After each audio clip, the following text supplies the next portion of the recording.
The song Holy Now is a song that was written by a beloved songwriter who really encompassed in his writing the idea in unity that we experience when we recognize that God is not compartmentalized into a human person, this idea that God is a man that lives somewhere and judges from the sky or from a tower, but that God is in everything, that God is active everywhere, everywhere present, in, through, as us, in, through, as this universe. And when that transformation happens, we begin to see life differently. We begin to see and notice that everything is holy now. And that's what that song really talks about. That talks about, how you may have just thought at one point in your life when you're sitting there watching birds, you may just have thought, that's a beautiful thing. How beautiful.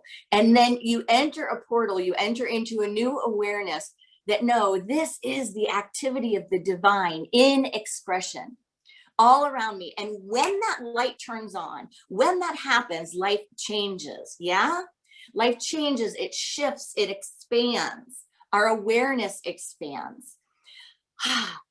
Everything is holy now.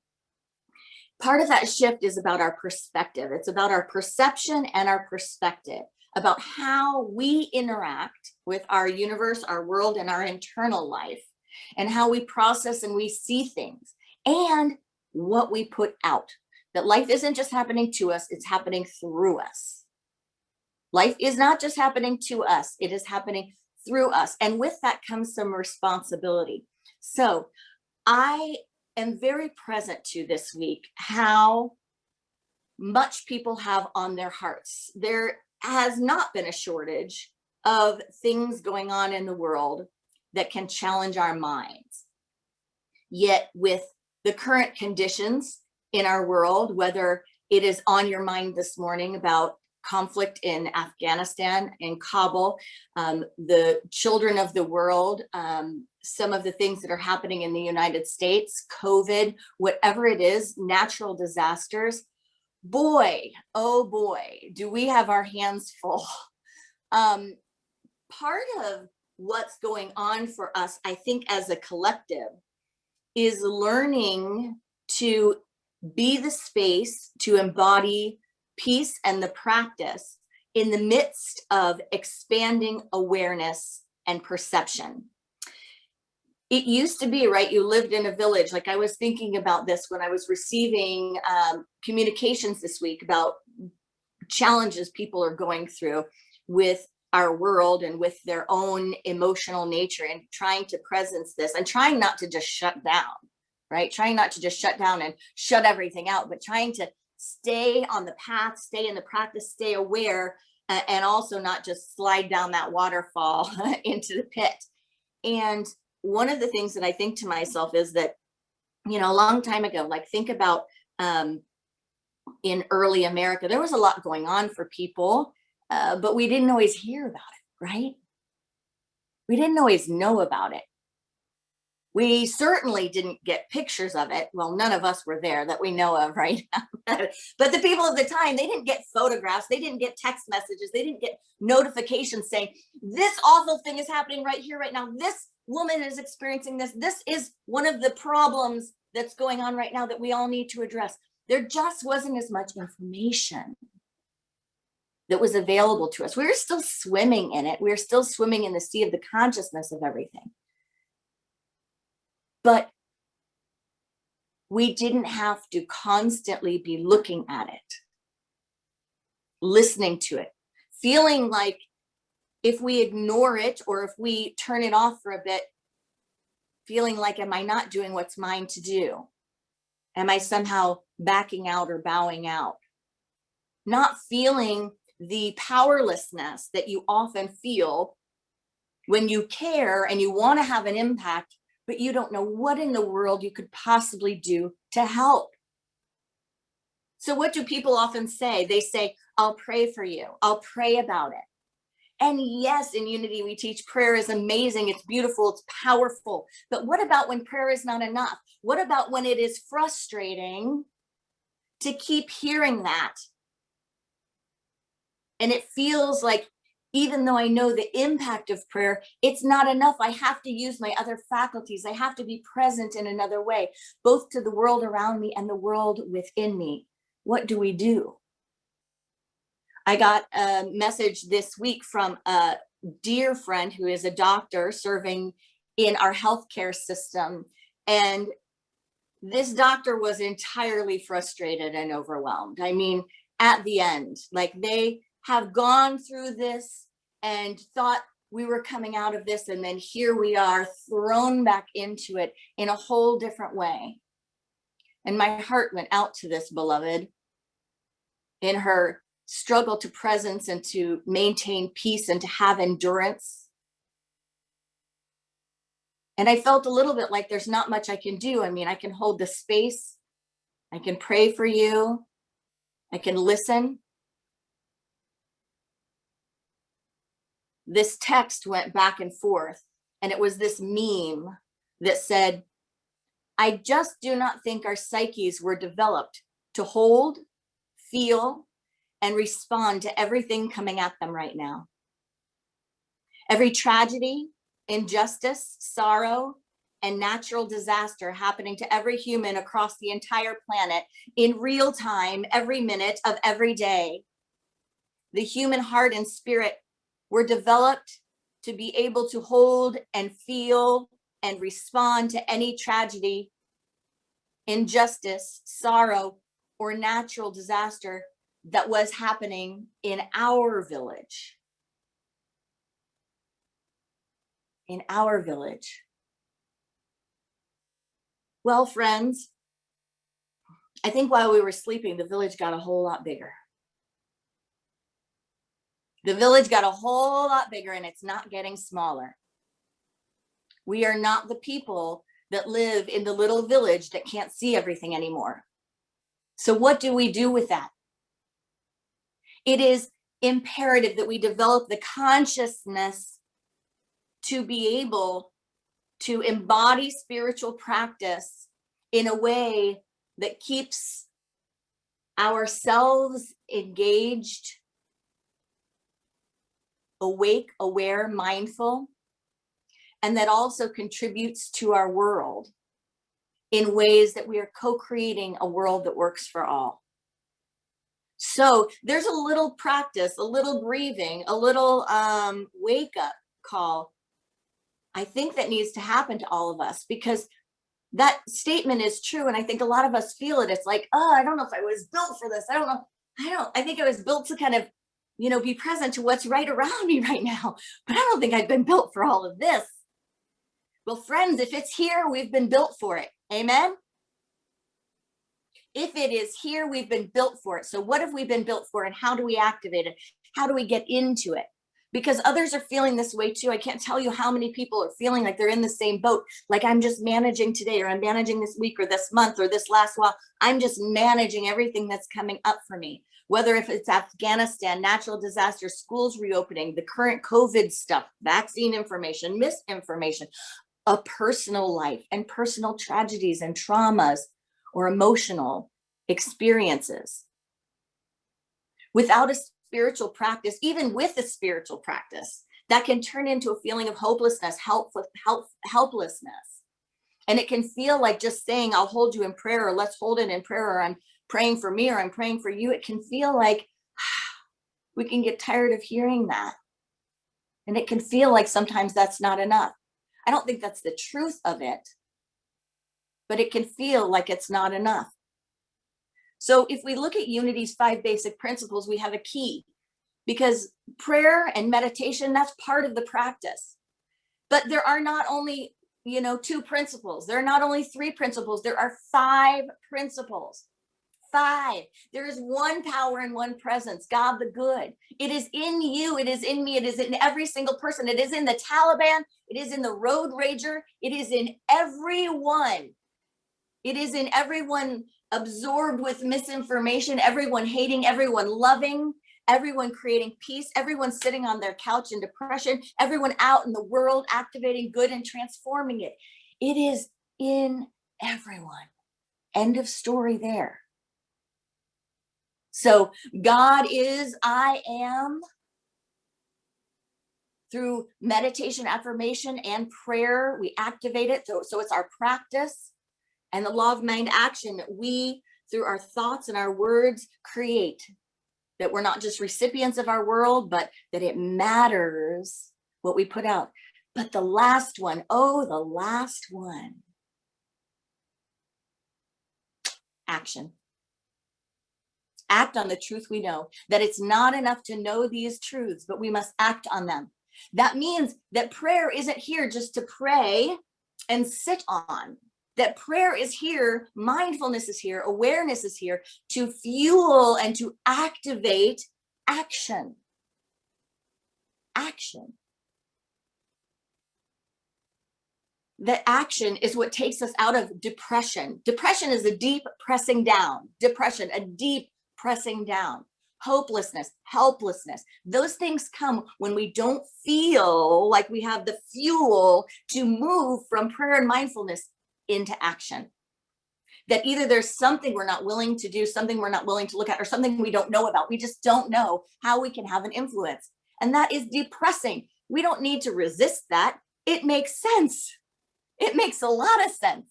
It makes a lot of sense to feel like that when we are experiencing a limit to how we can activate these principles.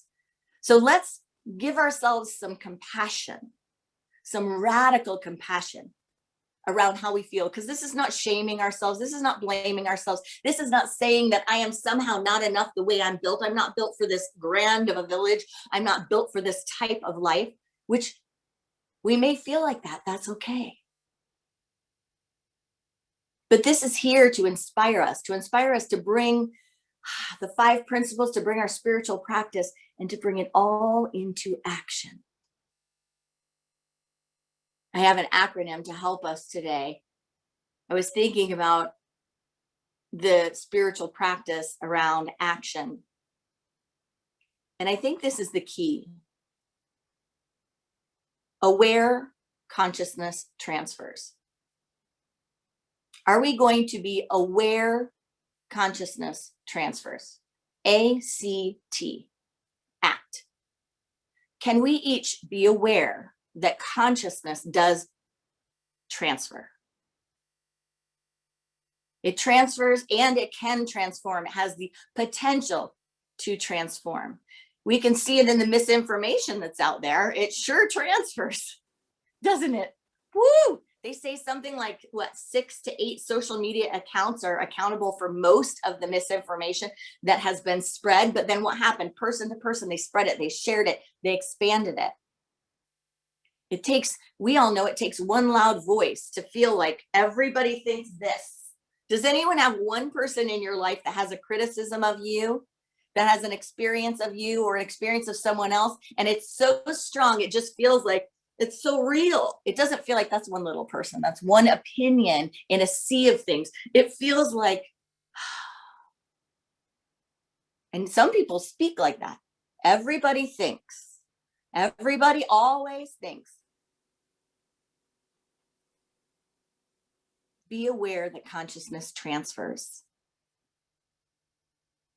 So we are all swimming in this time where we are seeing disturbing things.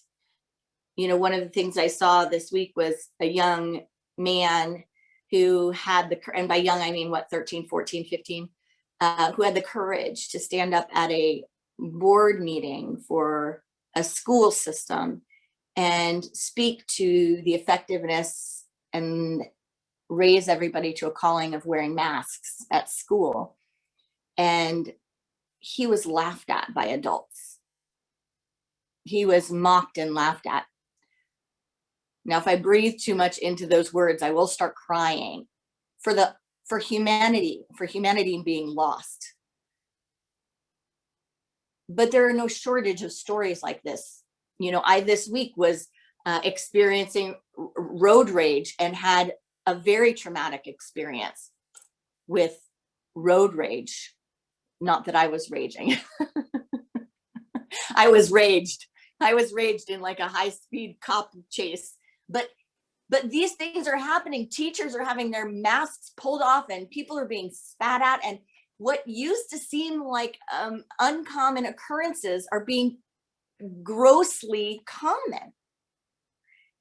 It's like dignity is in absence. Respect, decency. So we have to be compassionate with ourselves.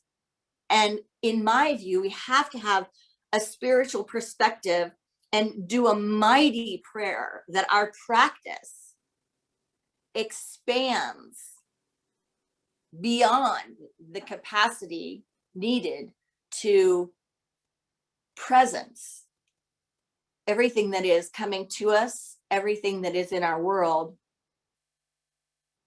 with a deep sense of consciousness, with a deep spirituality.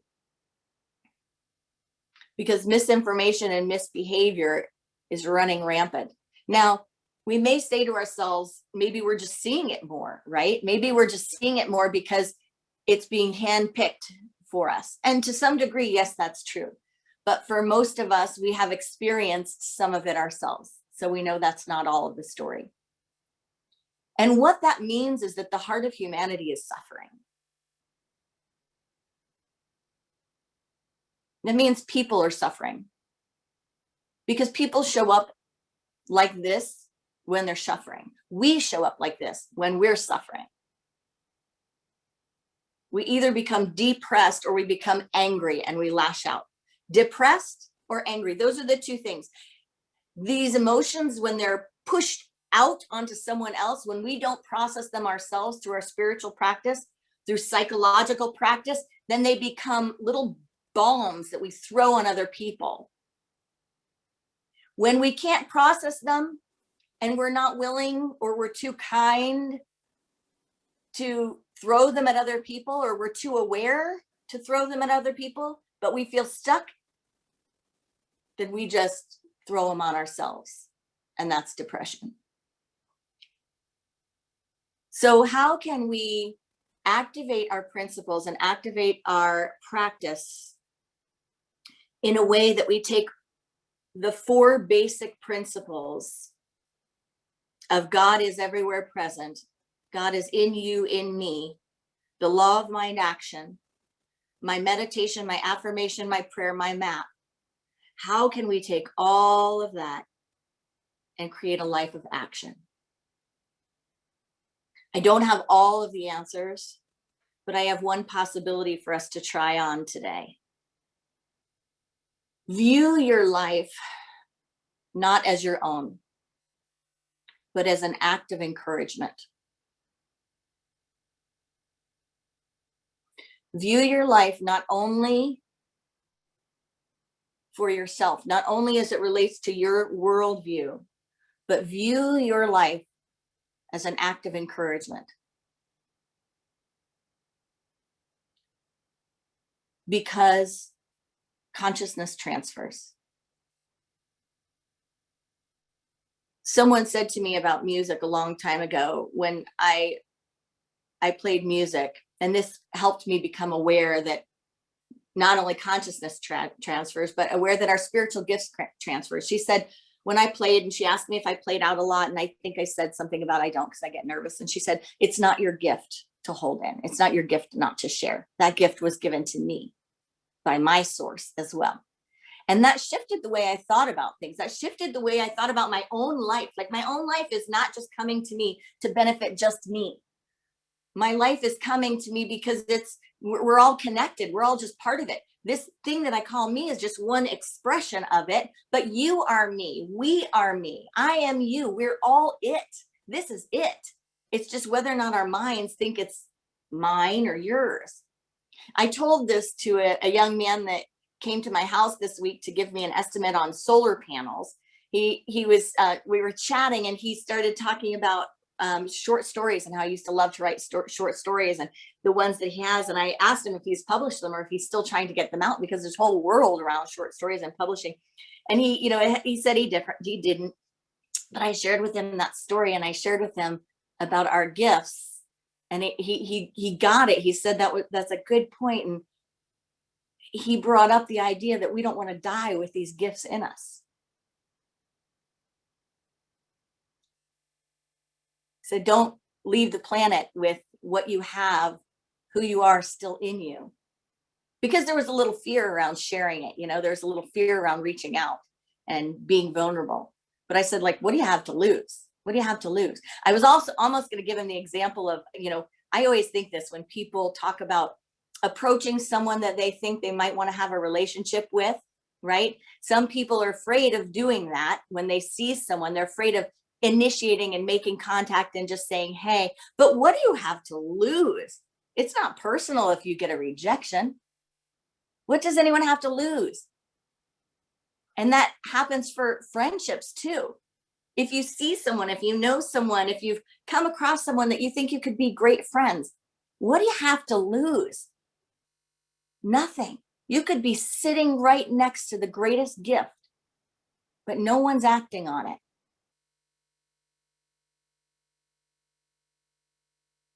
So what is ours to do? How we show up is a gift to everyone. Some are using that gift for attack, for negative energy, for harm. Just like we can use electricity to create things or destroy things. We have choices. This week, or maybe it was, just recently, the Pope spoke out about vaccines. The Pope talked about vaccines and framed it in the context of being an act of charity, a small act of charity. And he made this statement. Pope Francis said, being vaccinated with vaccines authorized by competent authorities is an act of love. And contributing to ensure the majority of people are vaccinated is an act of love. Love for oneself, love for one's family and friends, love for all people. What a beautiful way to phrase that. And that took vulnerability to stand in that statement and to put it out, especially in the midst of the other things that are coming out with the Catholic Church, with religious organizations. And the group that put out this statement and helped kind of get it out to people, the president and CEO of the Ad Council that put it out, Lisa Sherman, she said, the role of trusted messengers to educate and inspire their network is undeniable. The role of trusted messengers to educate and inspire their network is undeniable. It's encouraging. So we come to the idea of action in our spiritual practice. And I would say that a lot of times it is met with the need for courage and the experience of vulnerability. I can only imagine that it was not a simple conversation for the Pope to come out with that statement.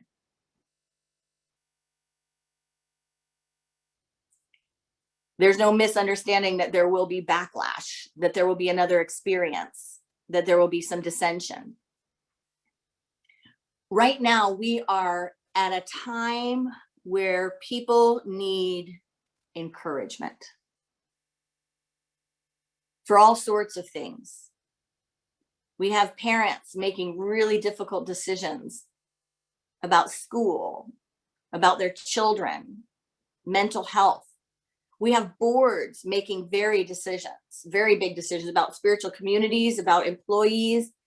We have law enforcement, governments, military, all making decisions.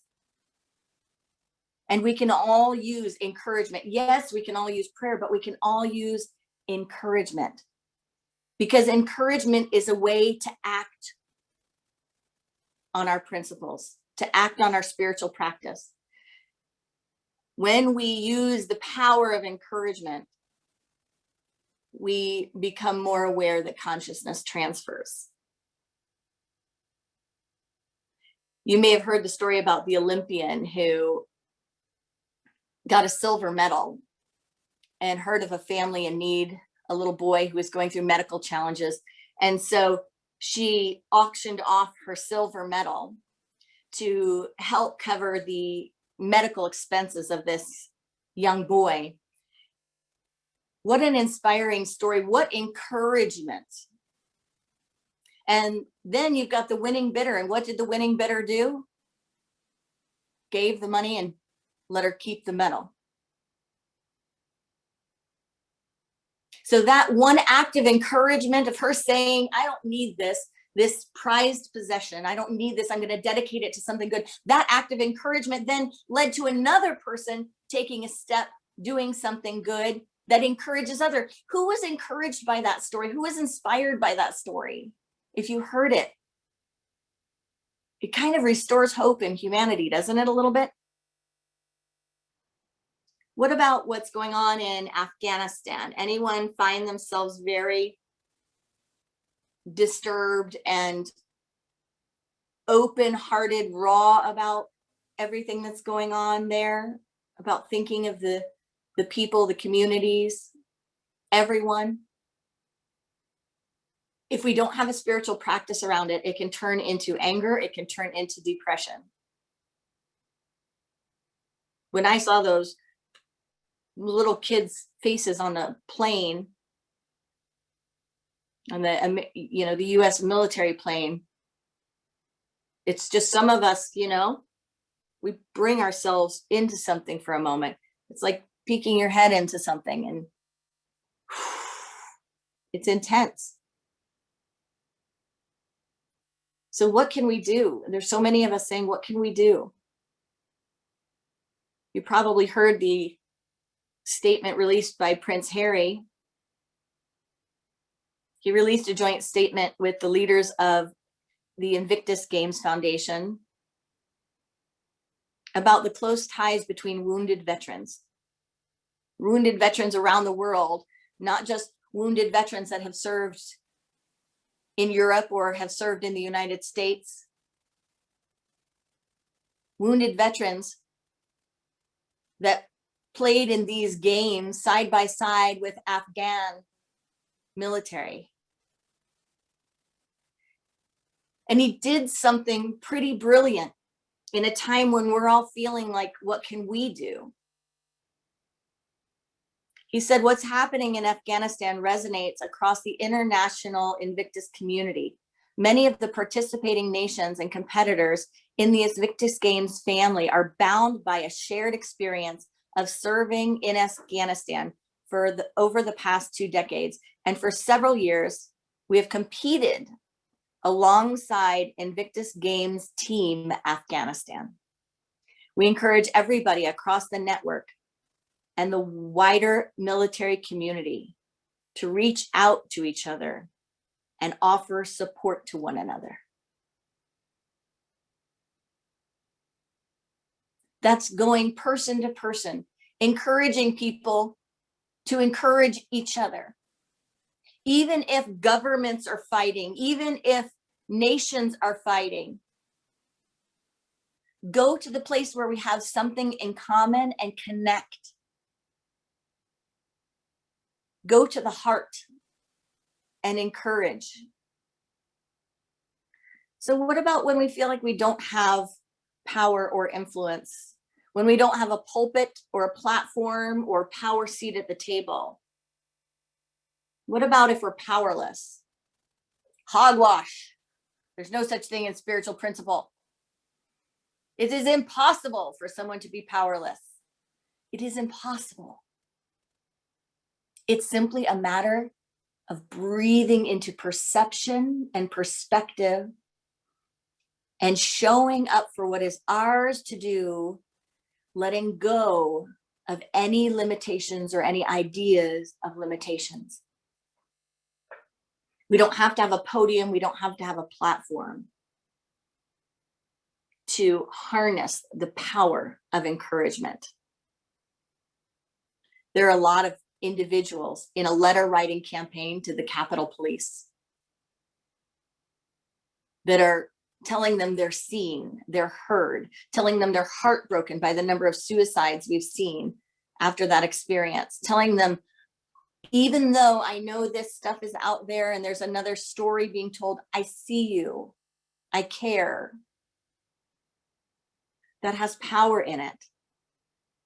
I was listening to a podcast with Michael Moore. He has a podcast that's called, I always forget if it's Ramble or Rumble. I think it's Ramble.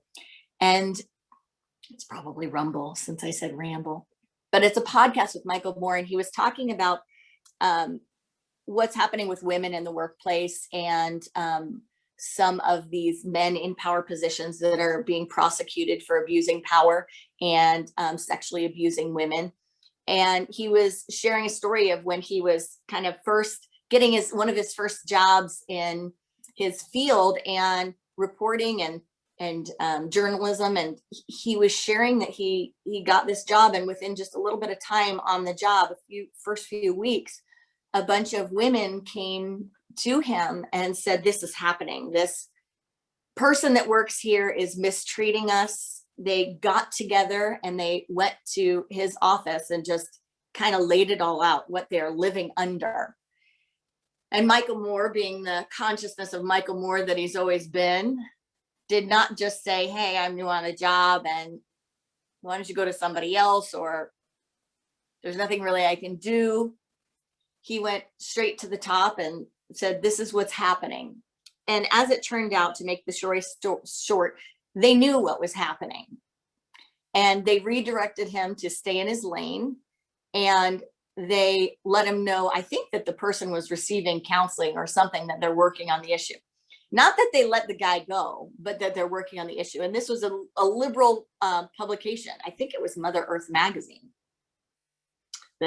So people are under the authority of this person that is abusing power. And so what happened is, when Michael went in to talk to them, he got, a little bit of slap on the wrist, and, went back to, the women, and there was really nothing he could do. I can only imagine in that moment, though, it provided them some encouragement. They must have encouraged each other to even be able to have that conversation, right? To even walk into the office. And then it must have felt somewhat encouraging to have him actually do something about it, to try to do something about it. And then, of course, it had to be incredibly discouraging that the result was nothing was done. So for years after that, this person continued on to abuse power and abuse women, to control their lives in the workplace and to control their careers. And no doubt, women stepped out of their careers because of the treatment of this individual. And a little while after that, he was relieved, Michael Moore was relieved from his job, citing a couple of reasons, but one of them being the kind of support network of staying in your lane. And then he went on to try to get other jobs, but everyone knew that this magazine was one of the top magazines, and everyone needed that connection with this magazine. So no one wanted to hire him after that. So he didn't have a job for 6 months. Now imagine a young Michael Moore. We know Michael Moore for everything that he's done. We know him for just his courageous work out there, and love him or hate him. Some people like him or don't, but you can't deny that he has really put out a lot of work, right? He is now in a place of power. He is now in a place where his voice is making a difference. His voice has power and has impact. But he was willing to risk that. And he talked about the integrity with that decision. And he was talking about it now, this many years later, encouraging people and saying, I'm sharing this story, not sharing this story so y'all end up jobless, but sharing this story because we have to take action. We cannot just know these things and do nothing about it. We can't just keep hoping or praying that someone else will do it or somehow it'll take care of itself. We have to, person by person, with what comes to us, what comes into our life, what comes into our village, what comes into our field, we must take action according to our spiritual principle and our spiritual practice. Now, of course, that doesn't always feel safe. Like where I live, if you say something to someone about masks, you probably should check to make sure they don't seem like they're carrying a gun. Really. And there's a lot of places where it's like that. And we have to use discernment on looking what's ours to do, but it does take courage and it does take vulnerability. The woman that Michael Moore was interviewing on the podcast talked about how essentially what you gave them was encouragement, and at least you gave them a feeling of being heard. But she was given the nutshell on when she advises people, when people find themselves in these positions where they don't have the power. She said she doesn't tell them what to do. She doesn't say, you need to report this, you need to go through these steps, because she said it's pretty discouraging. A lot of times it won't matter if they do it. And a lot of times they will lose their job, they will lose their health care, they will lose their money, and their family will be at risk, and they may become a target.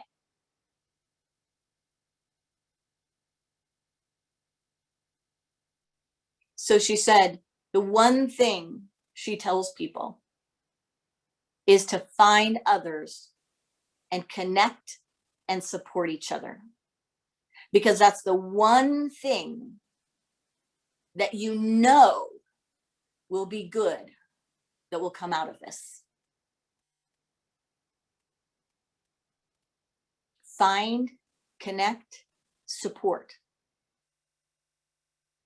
That out of a dark situation, that's the one thing that you can be sure will create good out of this. You'll be able to keep that with you. That will be able to strengthen you. I think that's what Prince Harry was speaking to. I think that's what the Pope did in his statement.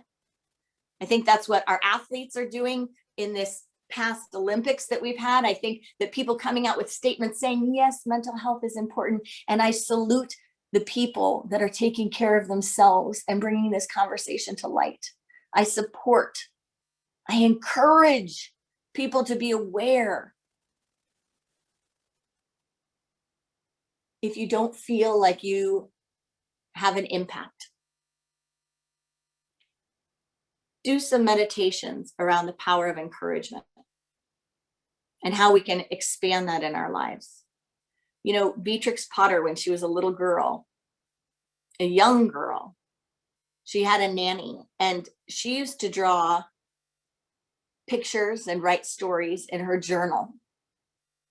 And she had a nanny that was just 3 years older than her. So we're talking two little girls. It was like a nanny tutor, I tutor. And so we're talking just little girls. And one little girl said to the other little girl, you should write those down. You should keep those. You should put those little journal entries into stories, into books. And we're celebrating 100 years of Beatrix Potter, a little girl who did drawings as a little girl, but through acts of encouragement became one of the largest authors. And she, if you research her, she is a woman of impact. She is a woman of power. She did a lot. She started buying property and she did amazing things in her life.